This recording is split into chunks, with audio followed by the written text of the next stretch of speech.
নমস্কার।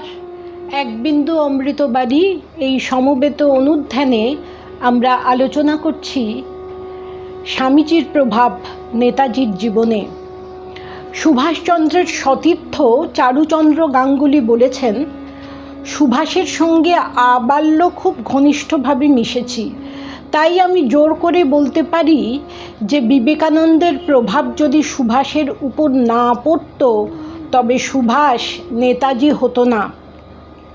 হয়তো advocate general হতো কিংবা ব্যারিস্টার হতো, কিন্তু আইএনএ যে ফর্ম করেছে সেই নেতাজি সুভাষচন্দ্রকে আমরা কখনোই পেতাম না।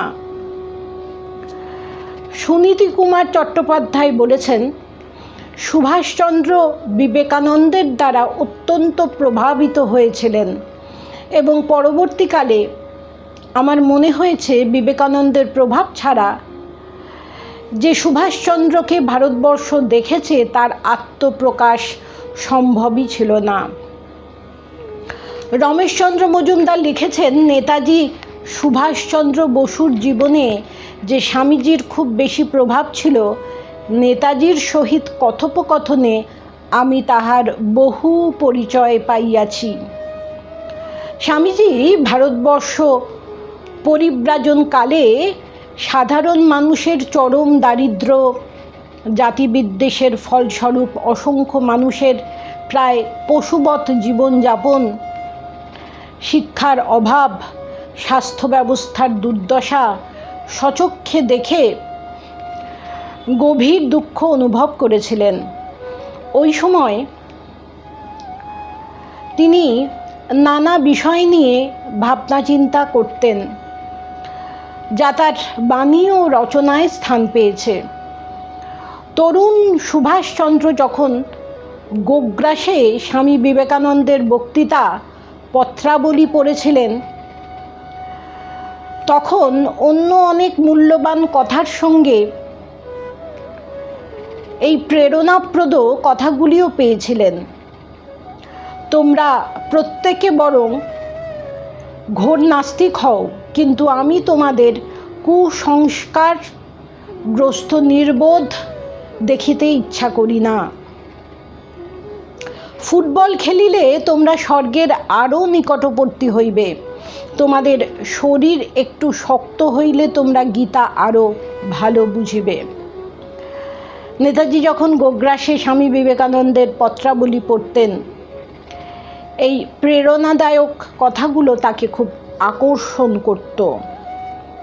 যতদিন ভারতের কোটি কোটি লোক দারিদ্র্য ও অজ্ঞান অন্ধকারে ডুবে রয়েছে, ততদিন তাদের পয়সায় শিক্ষিত, অথচ যারা তাদের দিকে চেয়েও দেখছে না, এরূপ প্রত্যেক ব্যক্তিকে আমি দেশদ্রোহী বলে মনে করি, স্বামীজি বলেছিলেন। 10,000 লোকের সামনে কাপুরুষ অক্লেশে প্রাণ দেয়, ঘোর স্বার্থপর নিষ্কাম হয়, কিন্তু অতি ক্ষুদ্র কার্যে সকলের অজান্তে যিনি সেই নিঃস্বার্থতা কর্তব্যপরায়ণতা দেখান, তিনিই ধন্য।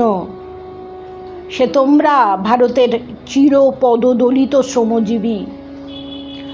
নতুন ভারত বেরুক, বেরুক লাঙল ধরে চাষার কুটির ভেদ করে, জেলে মালা মুচি মেথরের ঝুপড়ির মধ্যে থেকে, বেরুক মুদির দোকান থেকে, ভুনাওয়ালার উনুনের পাশ থেকে, বেরুক কারখানা থেকে, হাট থেকে, বাজার থেকে, বেরুক ঝোড় জঙ্গল পাহাড় পর্বত থেকে।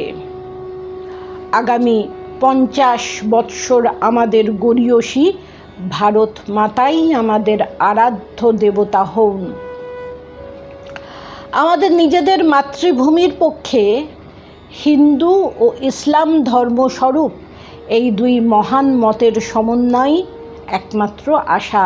আমি মানুষ চক্ষে দেখিতেছি, ভবিষ্যৎ পূর্ণাঙ্গ ভারত বৈদান্তিক মস্তিষ্ক ও ইসলামীয় দেহ লইয়া এই বিবাদ বিশৃঙ্খলা ভেদপূর্বক মহামহিমায় ও অপরাজেয় শক্তিতে জাগিয়া উঠিতেছে। যাতে চরিত্র তৈরি হয়, মনের শক্তি বাড়ে, বুদ্ধির বিকাশ হয়, নিজের পায়ে নিজে দাঁড়াতে পারে, এই রকম শিক্ষা চাই। সুভাষচন্দ্র লিখেছেন, বিবেকানন্দ রামকৃষ্ণের মধ্যে যে দর্শন আমি খুঁজে পেয়েছিলাম তা আমার প্রয়োজন মেটাবার পক্ষে যথেষ্ট ছিল এবং তাকে ভিত্তি করে আমার নৈতিক ও বাস্তব জীবন নতুন করে গড়ে তুলতে পেরেছিলাম। এর সাহায্যে কয়েকটা মূল নীতি আমি শিখেছিলাম, যার দ্বারা আমার সামনে যখনই কোনো সমস্যা বা সংকট দেখা দিত তখনই আমার আচরণ কিংবা কার্যধারা নির্ণয় করা সম্ভব হতো। জীবনের এক সন্ধিক্ষণে তার রামকৃষ্ণ মিশনে যোগদানের ভাবনার কথাও লিখেছিলেন বাল্যবন্ধু চারুচন্দ্র গাঙ্গুলিকে। তাই আমরা বুঝতে পারছি যে শ্রীরামকৃষ্ণ এবং স্বামীজির কতটা ইনফ্লুয়েন্স তার ওপর ছিল, বিশেষত স্বামীজির। 1924 সালে নবগঠিত স্বরাজ্য পার্টির প্রতিনিধি হিসাবে দেশবন্ধু চিত্তরঞ্জন কলকাতা কর্পোরেশনের মেয়র নির্বাচিত হন। সুভাষচন্দ্র হন প্রধান প্রশাসনিক আধিকারিক। এমন সময় বেঙ্গল অর্ডিন্যান্স অ্যাক্ট অনুসারে ব্রিটিশ সরকার কার্যত বিনা বিচারে সুভাষচন্দ্রকে গ্রেপ্তার করেন। এই প্রথম কারাবাসের কালে বন্ধু দিলীপ কুমার রায়কে তিনি চিঠিতে লিখেছিলেন, বিবেকানন্দের প্রতি আমার শ্রদ্ধা প্রগাঢ়।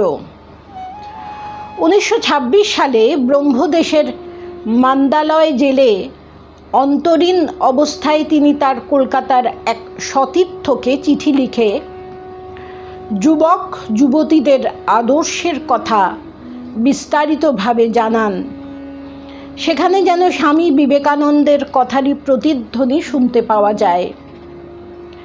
তিনি যুবকদের বই পড়ার পরামর্শ দেন। তার মধ্যে রয়েছে শ্রী শ্রী রামকৃষ্ণ কথামৃত, স্বামী শিষ্য সংবাদ, স্বামী বিবেকানন্দের পত্রাবলী, প্রাচ্য পাশ্চাত্য, শিকাগো বক্তৃতা। মুক্তি পাওয়ার পর সুভাষচন্দ্রের ব্যস্ত রাজনৈতিক জীবন, এই পর্বে তিনি বিভিন্ন বক্তৃতায় বারবার স্বামীজির কথা উল্লেখ করেছেন। এরপর ব্রিটিশ সরকার তাকে বন্দি করে দেশান্তরে নির্বাসিত করেন। এই পর্বে ভিয়েনায় থাকাকালীন 1935 সালে তার ইন্ডিয়ান স্ট্রাগল 1920-34 বইটি লন্ডন থেকে প্রকাশিত হয়।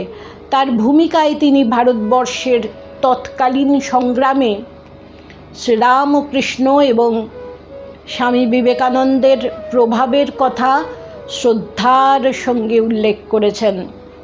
স্বামীজিকে তিনি আধুনিক জাতীয়তাবাদী আন্দোলনের স্পিরিচুয়াল ফাদার হিসাবে অভিহিত করেন। এই ভিয়েনায় থাকাকালীন তিনি তার চেয়ে বয়সে বছর 7 বড় সুনীতি কুমার চট্টোপাধ্যায়ের সংস্পর্শে আসেন, যার কথা আমরা উল্লেখ করেছি যে বিবেকানন্দের প্রভাব ছাড়া সুভাষচন্দ্রকে এভাবে ভারতবর্ষ কখনোই পেত না। ব্রিটিশ সরকার কর্তৃক নির্বাসিত অবস্থায় সুভাষচন্দ্রকে তখন বিদেশের নানা স্থানে ঘোরানো হচ্ছে। নির্বাসন পর্বের শেষ দিকে সুভাষচন্দ্র 6 মার্চ 1936 সালে উদ্বোধন পত্রিকার তখনকার সম্পাদক স্বামী সুন্দরানন্দজিকে একটি চিঠি লেখেন। শ্রীরামকৃষ্ণ স্বামী বিবেকানন্দের নিকট আমি যে কত ঋণী তাহা ভাষায় কি করিয়া প্রকাশ করিব। তাহাদের পূর্ণ প্রভাবে আমার জীবনের প্রথম উন্মেষ। নিবেদিতার মতো আমিও মনে করি যে রামকৃষ্ণ বিবেকানন্দ একটা অখণ্ড ব্যক্তিত্বের দুই রূপ। আর যদি স্বামীজি জীবিত থাকতেন তিনি নিশ্চয়ই আমার গুরু হইতেন, অর্থাৎ তাকে নিশ্চয়ই আমি গুরুপদে বরণ করিতাম। যাহা হোক, যতদিন জীবিত থাকিব ততদিন রামকৃষ্ণ বিবেকানন্দের একান্ত অনুগত ও অনুরক্ত থাকিব, একথা বলা বাহুল্য। আমরা এভাবেই বুঝতে পারি সুভাষচন্দ্রের জীবন। বিবেক দ্যুতিতে উদ্ভাসিত সুভাষচন্দ্র কিভাবে নেতাজি হয়ে উঠেছিলেন। নমস্কার।